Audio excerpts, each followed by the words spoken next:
It's an auspicious day as you tie the knot between you and your loved one. And like any other couple looking to make it extra special, why not do it in special places like the Cayman Islands? Make your wedding day extra special for your family and friends. Learn what you need to do and know by listening to this episode.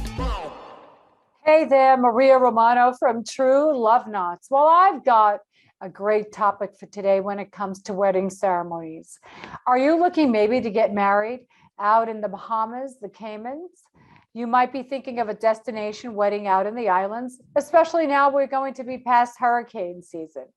As you know, I am a licensed wedding officiant here in Las Vegas, Nevada, and I love talking about Las Vegas, but I also want to bring you some information should you decide you want to go have your wedding ceremony out in the Atlantic, right?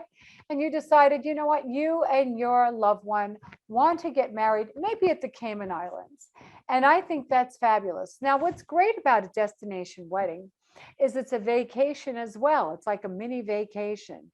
And any guests that go feel that this might be an opportunity for them to enjoy and have some R&R too. Now, one thing about the Cayman Islands that's great, it is beautiful, it's private, and it's not crowded. And that's why more and more couples are choosing to go to the islands because it isn't as crowded, especially in light of what's going on, with our health and the pandemic. So you decided, okay, you and your loved one are going to get married and you want to definitely get married at the Caymans, but you don't necessarily want to take a trip down there. So look at the different resorts. Now there's 3 top resorts that I've looked at that are just wonderful. And depending upon your budget, there is the Ritz-Carlton in the Caymans, which we know is the upper echelon, the elite of the elite. And then of course there is the Marriott. The Marriott has a beautiful venue as well as the Western. So these are the top 3 that I've picked.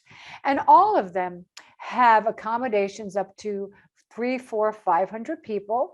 They have spas, they have a myriad of restaurants, which is important as well, because you decide that, listen, your guests are going to come in. They're not going to come in for one night. They're going to come in for a few days, and you want to make sure they're occupied. Now, you might be thinking, you know what, I think a destination wedding might be a little less expensive. Not necessarily, okay? Not necessarily. And the reason I say that is you have guests coming in, and you know what? Sometimes you need to make sure that you're entertaining them the day before, and I mean the full day before, as well as also maybe after the wedding ceremony.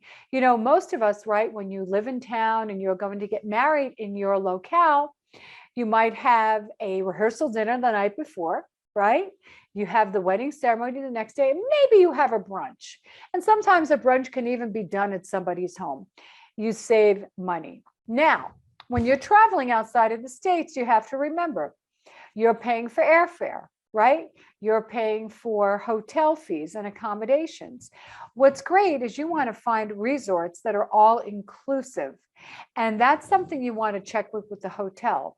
And that makes it a little bit more affordable for any of your guests that want to come down and celebrate, your special day with you and your loved one. So again, when looking at deciding to go to, a resort that's outside of the country, and another thing too is you need to double check what the licensing requirements are.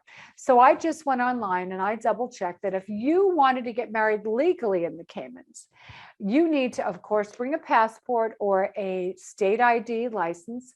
But if you're divorced or you're widow to widower, you must also bring those documents as well. And then you'll, of course, I don't know necessarily what the waiting period is, but you should definitely double check with the resort and have the resort tell you. And the best thing is if you're going to get married at one of these resorts, they usually have somebody that is your wedding coordinator, wedding planner that can assist you with it. So remember, if you're getting married out in the islands, make sure you double check the resort. You can, of course, tour the resort online as well, which is what's great today about the digital platforms.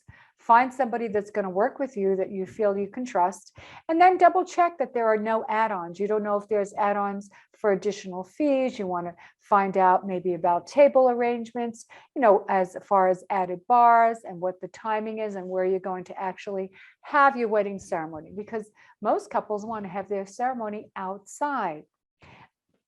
However, you have to remember, excuse me, that the time of day makes the difference and who's officiating your ceremony as well. So double check licensing, make sure that you double check the resort and have fun. And if you decide that that's not for you, you can always come to Las Vegas.